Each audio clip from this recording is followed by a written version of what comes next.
tous en marche.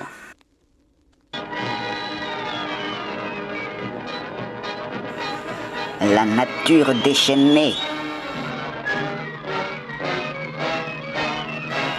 Oui, la France a été meurtrie par l'ouragan Irma qui sema la terreur et la désolation sur nos lointains territoires des Antilles. Néanmoins, comme le contait Jean de La Fontaine, les cigales qui vivaient oisivement des allocations payées par de bons Français auraient dû mettre de côté leurs goûts architecturaux portés sur le bois de récupération et la tôle ondulée qui furent emportés par les forces de la nature. Elles doivent aujourd'hui regretter de ne pas s'être retroussées les manches pour construire de solides maisons en béton comme le font les braves petites fourmis prévoyantes et patriotes. Indigènes de nos départements d'outre-mer, ne doutez pas de votre président adoré, car il veille avec affection sur Saint-Martin, la Martinique, la Guadeloupe et l'île de Guyane. N'écoutez pas les traîtres persifleurs qui prétendent que l'État n'a pas su prévenir cette catastrophe. Leur mauvaise foi les pousse-t-elle à ignorer que notre bon président a su gérer avec brio cette situation de crise en se rendant sur place une semaine après le passage de l'ouragan. Dame Nature n'a qu'à bien se tenir, car, contrairement aux pseudo-révolutionnaires qui voyagent en classe affaires, notre glorieux président n'a pas peur de dormir sur un lit de camp et faire ses besoins dans un seau pour montrer sa compassion envers les sinistrés. Il suffit.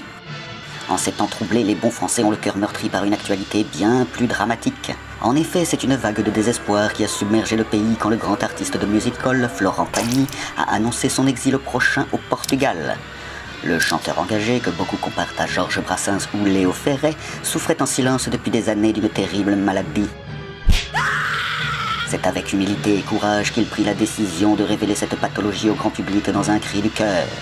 Je suis un connard plein de fric et la générosité me donne des vomissements. Je planque mon pognon à l'étranger et je chie dans la bouche de tous ceux qui ont acheté mes disques. Florent Pagny, Jean-Philippe Smet, Alain Delon, Charles Aznavour, combien de jeunes talents la France va-t-elle encore perdre à cause de cette fiscalité confiscatoire digne des heures les plus sombres de l'histoire ? Conscient de l'urgence de la situation, notre bon ministre de l'économie, le pétillant M. Bruno Le Maire, a tenu à faire baisser la tension d'un cran. Revenez, M. Pagny, le gouvernement va supprimer l'ISF. Il est plus que temps de remercier les bons Français qui ont su faire fructifier intelligemment leur modeste argent si durement gagné. Il est temps de mieux répartir la richesse dans le pays. Les feignants et les assistés doivent comprendre que le temps est venu pour eux de faire des efforts. Laissons à notre clairvoyante députée Claire Aupetit le soin de prévenir toute polémique. Ce n'est pas parce qu'on a décidé de ne plus faire payer l'ISF sur les yachts et les voitures de luxe que vous allez pleurer pour une baisse de 5 € de vos ATL.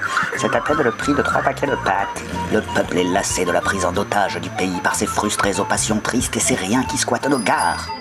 Il ne supporte plus les polémiques et les insultes des cyniques envers notre bon président. Non, monsieur Mélenchon, la rue n'a pas libéré la France des nazis et la résistance n'a jamais existé. En haranguant de la sorte la foule des frustrés du suffrage universel, vous répandez des idées négationnistes. Comme le dit le grand philanthrope Éric Brunet avec toute la finesse qui est la sienne, vous êtes des abrutis. Néanmoins, la France est un pays démocratique et il existe ici une opposition républicaine et constructive qui a bien du mal à se faire entendre au milieu de ces aboiements de chiens enragés. Dans un souci constant de neutralité journalistique, notre antenne leur donne la parole.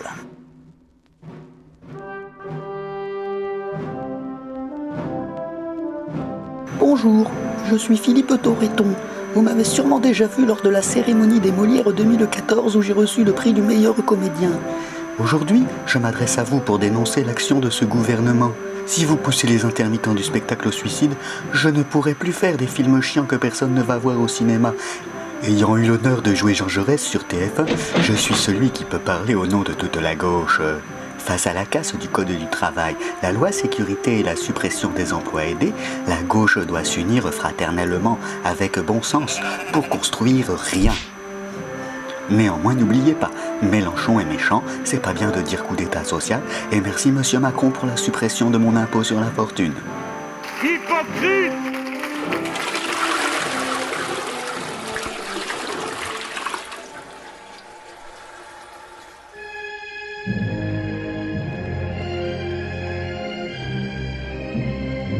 Culture. Adieu Jeanne Moreau, adieu Mireille d'Arc, vous brillerez à jamais parmi les étoiles. Le monde du cinéma est en deuil après la disparition de deux grandes idoles de la nation. Suite à ces tragédies, les Français étaient inquiets de ne plus avoir de nouvelles d'une autre actrice, sans doute la plus grande de toutes, telle une icône intemporelle du glamour à la française. Mais soyez rassurés, Marine Le Pen est vivante et en bonne santé. Elle vous a fait pleurer dans le drame social Hénin-Beaumont. Elle vous a fait frémir dans le thriller politique de la viande halal. Enfin, elle vous a fait rire dans la comédie Pourquoi j'ai tué mon père et le désormais grand classique débat du second tour où, face à notre bon président, vous avez pu montrer toute l'étendue de votre talent comique. Après ces 5 années de tournée promotionnelle, de matinale radio et de couverture de la presse People, vous méritiez de prendre du repos. En vous séparant de votre scénariste de talent, le fringant Monsieur Philippot, vous prenez un risque artistique. Mais les Français ne doutent pas de votre capacité à les faire rire dans de nouvelles comédies. Par le biais de votre cinéma, vous véhiculez de belles valeurs de fraternité, de partage et de bon goût. Le plus important est que vous sachiez, avec votre humour et votre finesse, désigner le seul vrai danger qui menace notre beau pays. L'extrême gauche, dominée par les islamo-trotskistes de la France insoumise. Oui, Marine Le Pen. En dénonçant le péril insoumis, vous éclairez les citoyens de ce pays et vous rejoignez fièrement notre glorieux président dans la marche de la France.